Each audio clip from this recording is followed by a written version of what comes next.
देखिए हमारे साथ कौन, आपका नाम बताइए। यूसुफ जी।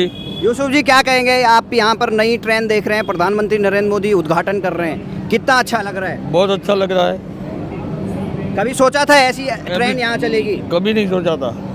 और जो बोल रहे हैं कांग्रेस वाले, बोलते हैं ये खाली करते हैं काम, कुछ नहीं करते हैं, बोलते नहीं हैं। नहीं, ऐसा कुछ नहीं है, काम तो बहुत अच्छा हो रहा है। मोदी जी अच्छा काम कर रहे हैं। अरे बहुत अच्छा काम कर रहे हैं। बोल रहे हैं मुसलमानों को डरा रहे हैं, धमका रहे हैं, कुछ गुजरात में नहीं नहीं नहीं, ऐसा नहीं। हम जबरदस्त। क्या क्या कारण रहा है कि गुजरात से तकरीबन कितना 6 किलोमीटर। क्या चेंज लगता है, जितने पिछले 15 सालों से प्रधानमंत्री नरेंद्र मोदी यहाँ पर थे, अब देश में चले गए, क्या कहेंगे? बहुत अच्छी बात का काम तो बहुत अच्छे हो रहे हैं, लेकिन कभी कभी कहाँ कहीं वो तो होता ही रहता है, सब में होता है। सब में होता है। हाँ, ऊपर नीचे होती रहती है। ऊपर नीचे तो होती रहती है।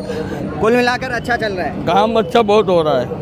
और इस ट्रेन के बारे में क्या कहेंगे आप? ट्रेन ये तो हमने सोचा भी नहीं था। बाद में हम टीवी में देखते थे कि भाई ये ट्रेन वंदे भारत ऐसी वीआईपी ट्रेनें चलती है, लेकिन सोचा नहीं था कि यहाँ पर भी आएगी हमारे यहाँ। अब यहाँ पे भी आपके लिए कितना सुविधाजनक है ये? बहुत अच्छी सुविधा है। आप कहाँ कहाँ तक जाएंगे इससे? यहाँ से अहमदाबाद से आगे बॉम्बे, दिल्ली। पहले कैसी ट्रेन थी यहाँ पे? पहले तो मीटर गेज थी, उसके बाद ब्रॉडगेज आया, अच्छा। ब्रॉडगेज बाद अब वंदे भारत भी आया। अभी पाकिस्तान से भी विवाद चल रहा था, क्या कहेंगे उस पे? उसके ऊपर ध्यान नहीं देते हम कुछ ध्यान नहीं देते? कुछ नहीं ध्यान देते। आप ऐसी विवाद वाली चीज़ों के ऊपर जाना ही नहीं है। चलिए, बहुत बहुत धन्यवाद। आपका नाम क्या था? यूसुफ जी। यूसुफ जी, आपका नाम भाई? मेरा नाम जुफैन है। जुबैन। आप यंग हैं, क्या कहेंगे? बस कुछ नहीं, ये है कि वंदे भारत के इतना टाइमों से कह रहे थे, लेकिन यहाँ पे मिला उनका शुभ अवसर। श्री माननीय श्री नरेंद्र भाई मोदी यहाँ के जो भी इन्फ्लुएंसर है, जो धारा सभ्य बोलते हैं, क्या बोलते हैं, बीजेपी के प्रवक्ता, बीजेपी के इनका सभी का आभार व्यक्त करना चाहेंगे।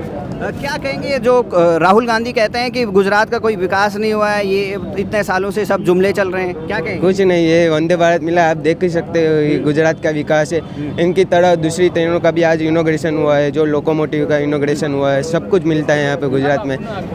आप देख सकते हो कि पूरे गुजरात में कोई भेदभाव है क्या? कुछ नहीं है, सब लोग मिलजुल के। राहुल गांधी क्यों कहते हैं ऐसे? कुछ पप्पू है इसके हिसाब से। आपका नाम क्या है? नरेंद्र भेसला। ये टिकट है वंदे भारत की। वंदे भारत में? हाँ, मैं वंदे भारत में जा रहा हूँ। मैं यही बोलता हूँ, राहुल गांधी पप्पू है। अभी चुनाव इसका क्या कहेंगे? वही बोल रहा हूँ, राहुल गांधी को आइडिया नहीं है कि वंदे भारत बनानी चाहिए। मोदी है तो मुमकिन है। मुमकिन है। हाँ, सब मुमकिन है। अभी आपको मालूम है कि अहमदाबाद और मुंबई में बुलेट ट्रेन चालू होगी 1 साल बाद। वो तो बोल रहे थे ये तो बहुत महंगी है, कौन बैठेगा वो ये? कांग्रेस के 70 साल में बना नहीं सके, वो क्या बनाएंगे? वो मोदी है तो मुमकिन है, मोदी बनाएंगे कहते हैं कि वंदे भारत। लेकिन राहुल गांधी नहीं बना सकता। राहुल गांधी क्या बना सकते हैं? कुछ भी नहीं। आलू निकाल के सोना बना सकता है, दूसरा कुछ नहीं बना सकता। आलू से सोना बना सकते हैं। और ये आप बताइए। नमस्ते। पहले तो ये बात कि प्रधानमंत्री श्री नरेंद्र मोदी साहब का खूब आभार व्यक्त करते हैं कि हमरे को इंडियन रेलवे की तरफ से वंदे भारत ट्रेन मिली। अब तो सबके बाप को भी बोलना पड़े कि मेरा भारत महान, वंदे भारत, वंदे मातरम ट्रेन। वंदे भारत। राहुल गांधी बोल रहे हैं चीन बढ़िया है। उसको तो सोच में ही नहीं आता कि क्या करना चाहिए। बोलता है पाकिस्तान से डर गए। ये वो सब गलत, वो उसकी बात ही मत पूछो। पहली तो ये बात, अपने भारत देश में जो नया विकास हो रहा है ना, उसकी वजह से नई नई योजना हो रही है। और हम इतने नसीब वाले कि सोमनाथ की धरती से हमने को वंदे भारत ट्रेन मिली और वंदे मातरम बोलने का हमरे को मौका मिला। अब तो बोलना ही पड़ेगा। पहले सोमनाथ में कितना विकास था कि, और जब कांग्रेस की सरकार थी कैसा सोमनाथ बदल गया? जो मैं आपको क्या बोल रहा हूँ कि सोमनाथ की धरती से इधर अपने को है ना, सबसे पहले तो हमने बड़ा मोदी साहब ने ना भूमि पूजन किया। श्री सोमनाथ संस्कृत यूनिवर्सिटी, श्री सोमनाथ मंदिर का नव निर्माण, हमरे को राम मंदिर जैसा नक्शा मिला, अयोध्या जैसा। त्रिवेणी संगम में नई आरती का शुरुआत की, किसको सोच आएगी? लेकिन कांग्रेस वाले बोलते हैं ये तो पैसे की बर्बादी है। उसकी सोच है। मैं क्या बोल रही, जिसको नहीं करना है ना, वो सब कुछ बोलने के लिए तैयार हो गया। हमरे को तो काम करना है, बीजेपी सरकार में हमरे को काम करना है।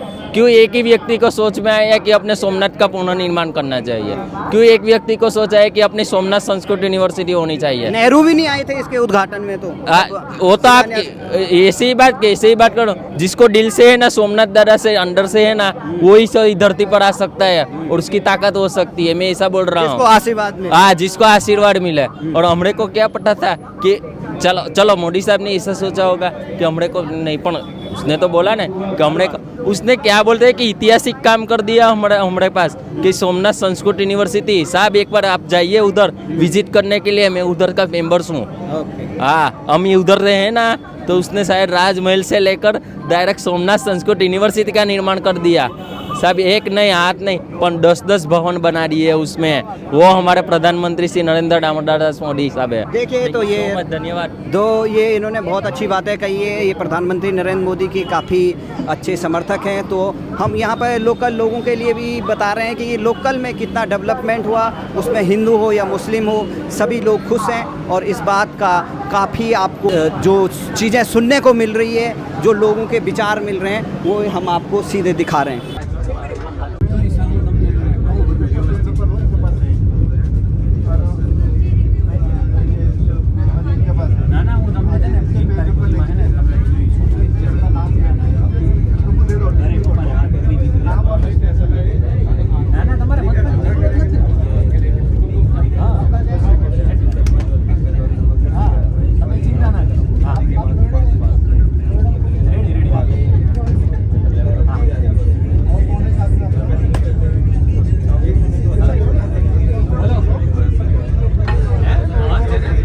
यहाँ पर काफ़ी ह्यूमिडिटी होती है क्योंकि ये समुद्र का किनारा है। यहाँ पे नमक खारा पानी होता है।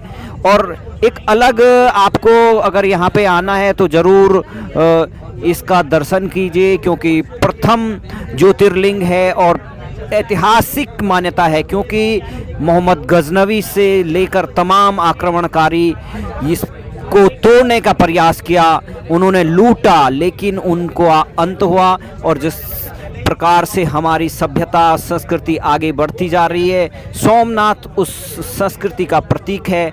और आज जो तुर्की पाकिस्तान से मिलकर यहाँ पर हमारे देश में ड्रोन भेज रहा था, आज उसके लिए ये बहुत बड़ा झटका है। और आप ज़रूर सोमनाथ आइए और वंदे भारत एक्सप्रेस का आनंद लीजिए, क्योंकि यहाँ पर बहुत सुविधाजनक है। चार्जिंग के लिए आपके लिए मोबाइल है, खाने पीने की पूरी व्यवस्था है और शानदार आपको दृश्य देखते हुए मिलेगा। और ये दृश्य हरियाली आपको आपके आँखों के लिए, आपके स्वास्थ्य के लिए बहुत ही आनंददायक और शानदार रहेगा। ये ट्रेन ही नहीं, ये नए भारत की निशानी है। और नए भारत का आनंद लेने के लिए ज़रूर इस ट्रेन का आनंद लें।